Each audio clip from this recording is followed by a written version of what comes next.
السلام علیکم ورحمۃ اللہ وبرکاتہ۔ پچھلی ویڈیو میں ہم نے فصل لے ربک وانحر کی ترکیب پڑھا تھا۔ آج کی اس ویڈیو میں ہم ان شانیک والابتر اس کی ترکیب پڑھیں گے۔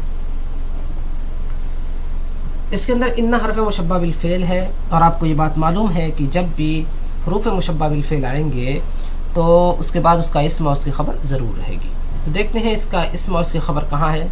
شان مضاف، کاف مضاف الیہ، مضاف اور مضاف الیہ مل کر ان کا اسم ہو جائیں گے۔ اسی وجہ سے شانے کو زبر ہے، یعنی نصب ہے۔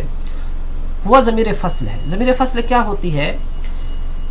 جب خبر معرفہ ہوتی ہے تو عموماً ایسی شکل میں مبتدا اور خبر کے درمیان ایک ضمیر کو لایا جاتا ہے جسے ہم ضمیر فصل کہتے ہیں، یعنی یہ ضمیر جدائی پیدا کرتی ہے، الگ کرتی ہے خبر اور صفت کو، یا خبر اور نعت کو۔